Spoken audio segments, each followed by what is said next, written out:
Over 2,000 years ago, the philosopher Plato wrote of a mighty city, a dazzling empire of wealth, knowledge, and power. A city said to have vanished beneath the sea in just a single day and night.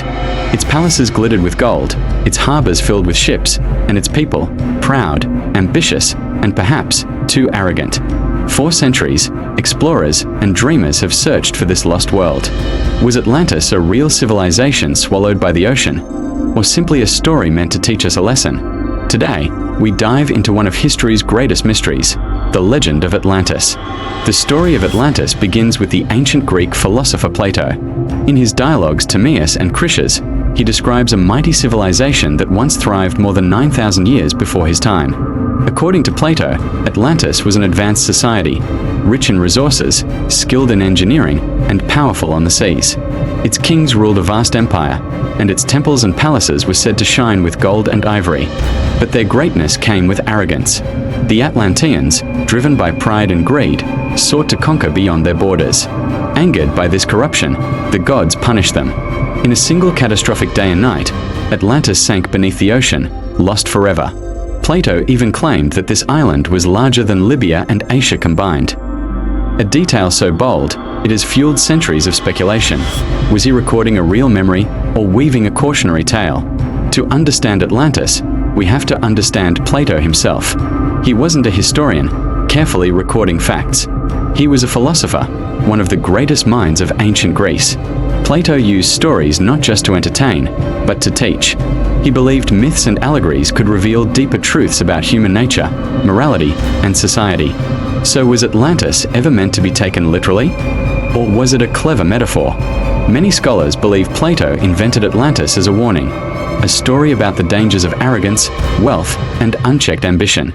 In ancient Greece, this was a common practice. Legends were tools for reflection, not just tales of the past. Which leaves us with the big question: was Plato describing history or building a lesson for the future? Plato didn't just describe Atlantis in vague terms, he gave it a location. He wrote that it lay beyond the Pillars of Hercules, what we know today as the Strait of Gibraltar. That detail has fueled centuries of debate. If Atlantis truly existed beyond the strait, it would place the lost city somewhere in the vast Atlantic Ocean. A tempting thought, an entire empire hidden beneath the waves.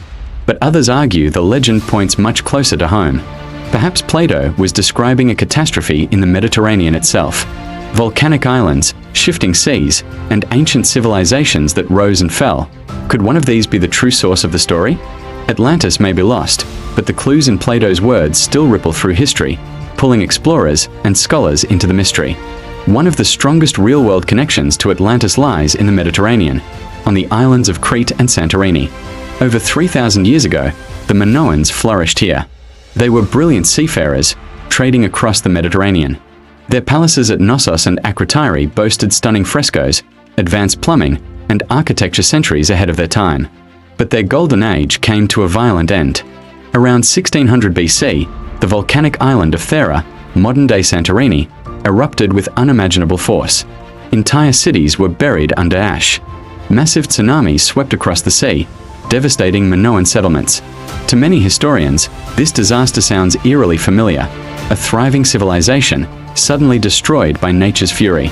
Could this catastrophe have been the true memory behind Plato's Atlantis? While Santorini is the most convincing candidate, it's far from the only one. Across the world, ruins and legends have been tied to the name Atlantis. In southern Spain, archaeologists point to the lost city of Tartessos, a wealthy trading hub near the mouth of the Guadalquivir River.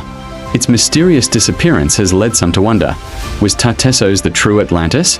Others look west, across the ocean. In the Caribbean, divers discovered the so-called Bimini Road, a strange formation of underwater stones in the Bahamas.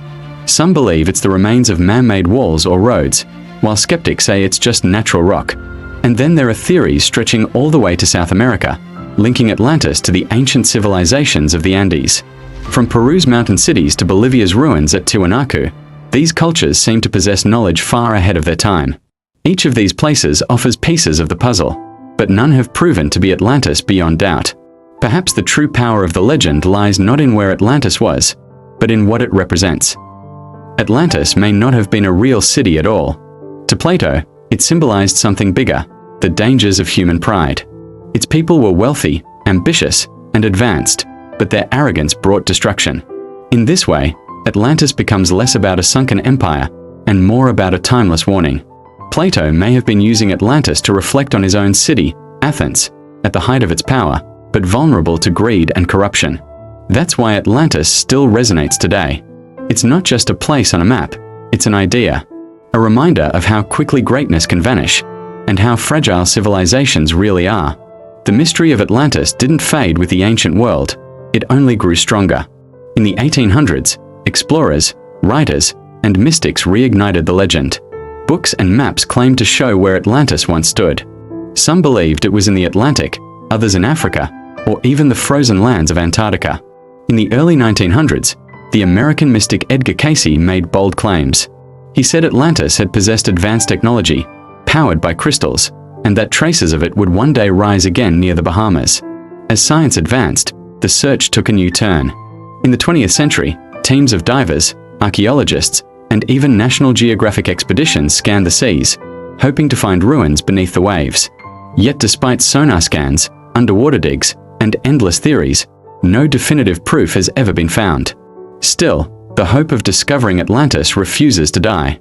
Every generation seems to ask the same question: what if it's still out there, waiting to be uncovered? Even without proof, Atlantis has never left our imagination. If anything, the mystery has only grown stronger in modern culture.